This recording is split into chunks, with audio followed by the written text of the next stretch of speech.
Well then.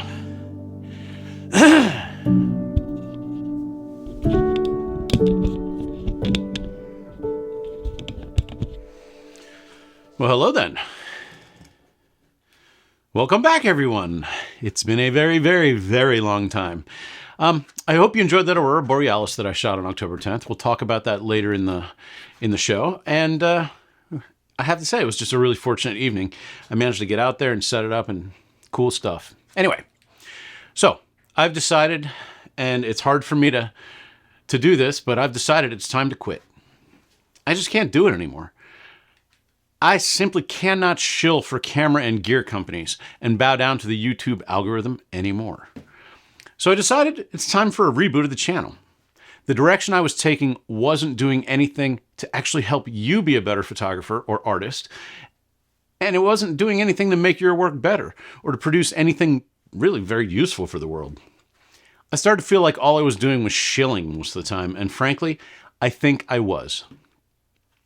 Reviewing gear is a thankless, soulless job that the algorithm wants and needs, but in reality, it's nothing more than me trying to convince you that something you don't need is necessary for you to be a good photographer. All in the name of helping giant corporations maintain profit margins that are stratospherically high. I'm not anti-capitalism. I'm just pro-common sense. You don't need the latest camera or the latest tech or even a recent camera or recent tech to produce stunning works of art that you can hang in a gallery or on your wall at home, printed huge. You can save a ton of money once you understand how the system works against you. As you may or may not know, I hung a fairly substantial show last month, and it was filled with work from all kinds of equipment that I made primarily over the last year. Now, it was a lot of work, it was a lot of prints, and it was pretty expensive to put on. But what's important here is there was 4x5 view camera prints and 6x6 medium format prints, and prints from my Nikon Z8, and prints from my Fujifilm X-T5, and prints from my old-ish Fujifilm X-T2 and Fujifilm X-E3, and even prints from a 14-year-old 10-megapixel Nikon One system camera. None of it was printed small. Not one of these prints looked bad, or really any different from any other print, regardless of the format that it was shot on. There were 13x19 prints from a 10-megapixel digital camera, and a 17x36-inch print from a 24-megapixel Nikon ZF camera, cropped way down to get this huge panorama. Right? Stick with me here, stick with me. There was even a huge panorama that you may see behind me. It's leaning on the bookcase back there. That was a stitched together series of Z7 files. So, I mean, it really didn't matter what camera it came out of. You really, I guess what I'm trying to say is you really wouldn't know what I shot it on. You might think it's just one camera. It was technically all that similar. So the differences were in the style of the photos and the choices between black and white and color, not in resolution or dynamic range or any color fidelity or in any other technical based element. There simply was no discernible difference. This is important to remember.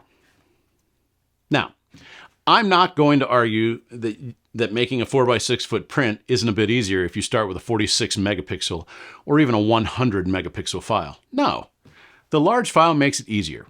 But if you know what you're doing and you have the right skills and techniques to make a huge print, it simply won't matter what format you shot it on. Now, I'm not saying that a 10 megapixel camera is going to produce a pristine 4x6 foot print. What I'm going to say is that you can make that print regardless and you can make it look really good.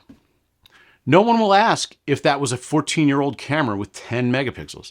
They'll simply love the shot if it's a good shot, period. 98% of people have zero need for today's fastest cameras with close to perfect autofocus and many thousands of dollar price tags. Will those things make it easier to make good work? No, they won't. Good work is a result of your ability to make a photograph and your ability to use equipment effectively. That's it. All of those lightning speed tools will only serve to make it far easier to create bad work if bad work's all you know how to create. But I argue that you will not make better work, even if you already know how to make a good photograph. It's just not really possible. Sure, if you're an adept wildlife photographer, you might get a better shot, maybe because of the autofocus or frames per second. But again, if you really know what you're doing, you'll get that shot without it.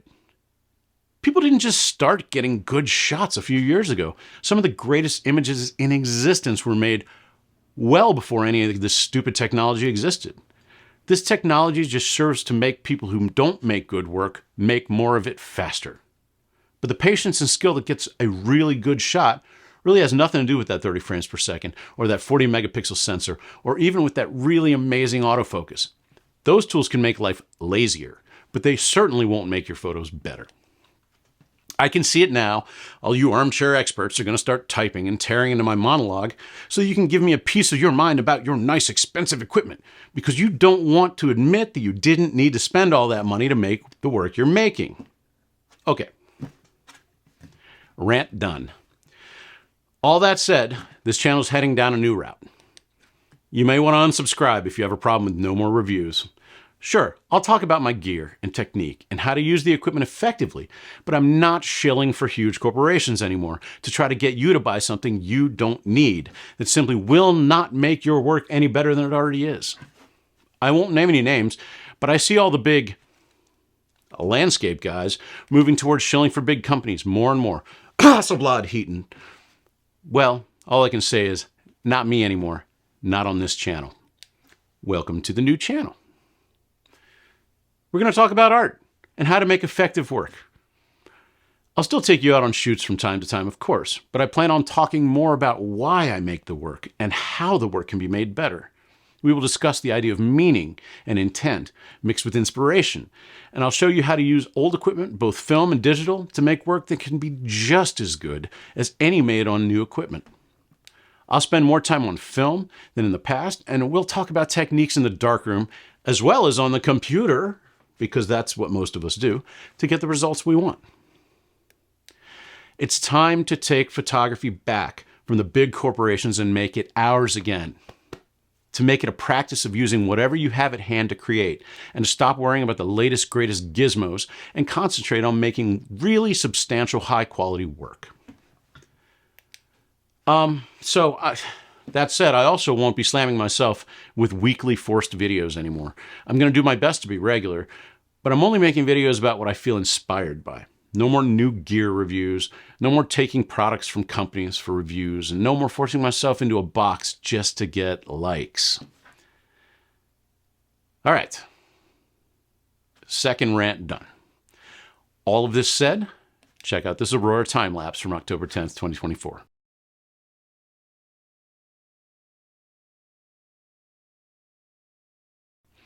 This night was spectacular. The colors were insane and the opportunity to make great work was abundant. No amazing equipment necessary. So, let's talk about how I shot this time lapse and how I made these photos and what kind of equipment's necessary to create work like this. First off, any digital camera that can shoot in manual mode is all you will need. Of course, it has to also have the ability to either go up to 10-second exposures or have a bulb setting that you can set and do the countdown on your own to the 10 seconds. It should also have the ability to shoot at least 800 ISO if you're using a 2.8 lens, or 1600 ISO if you're shooting on an f4 lens. The camera lens will also need to be able to be used in manual mode, so you can set the focus to infinity, because it's what we're shooting at, right? Infinity. So, and the most important part is you will need a tripod. What's with my hand today? It's doing a lot of moving. Anyway, that's it. You don't need a Nikon Z8 or a ZF or a Fujifilm X-T5 or Sony A9 or even full frame for that matter. This shot of the Aurora I made with a Fujifilm X-T5 APS-C sensor camera, and it looks great. I shoot both APS-C and full frame. Heck, I shoot 1-inch sensors too, like the Nikon V1 or the Nikon J1. I used these cameras to make some work that was in the show. and I printed them huge. You can use these to make astrophotography too. So you don't need to spend a ton of money to get into this. Let's see, where was I? Oh, right. These guys are 14 years old. They're ancient. Old cameras. Oh, I even shoot a 2/3 inch sensor camera, which is this little Fujifilm X10. This thing was made 13 years ago. It's a great little camera with a wonderful little lens on it. I mean, it is absolutely a fantastic little camera. And you can use this to do everything we do. You can make this your primary landscape rig if you want. I mean, there's no reason you shouldn't be able to. I mean, it makes great photographs. So you simply just don't need expensive photography gear to get out and start photographing the Aurora or astrophotography or anything else for that matter. Anyway, I'm not running over the techniques today, and because I think astrophotography, the Aurora, it all requires a video in and of itself. So I'm going to make a video about that soon. Because the basics, I can lay it out. We can get out, we can shoot together out under the stars, and we'll talk about how to do it. But that is not for this video. So I really want to thank you for sitting through this monologue. It's oh, hey, look at all those. This is some of the big pieces. They're all leaning back there, and behind me I've got all the smaller pieces. The smallest piece was 13 by 9, so, or take that back. The smallest piece is 11/17, printed on 13 by 9 paper, but that is completely off the point here. The show was great. Had a lot of people show up for the opening. Sold some work, and really, really enjoyed it. I want to thank Pam Cabanas, who is the gallery owner at Salt Pond Studio, for letting me get this great show up. And she really helped me pull it together, and it never would have looked as good as it did without her eye getting it hung on the wall. Also, it was her idea to put a whole bunch of you see the camera, I don't know if you can see behind me, the cabinet's partially empty because we put a bunch of my cameras up at the show, and so they were lining the walls with the photographs above it. You'll see in a video that I'm going to probably put out here over the weekend what the show looked like. But it was fantastic. Had a great time. It was a great month. And thank you, everybody who came out that's watching this. I appreciate you all. And I'm done going on now. So I want to thank you for sitting through this, and let me know you made it to the end by typing the word banana in the comments section, along with some thoughts on how you feel about what I've said, because I'd really love to have a good discussion about it. And so that's about it. So have a great week. I will see you soon, and bye-bye.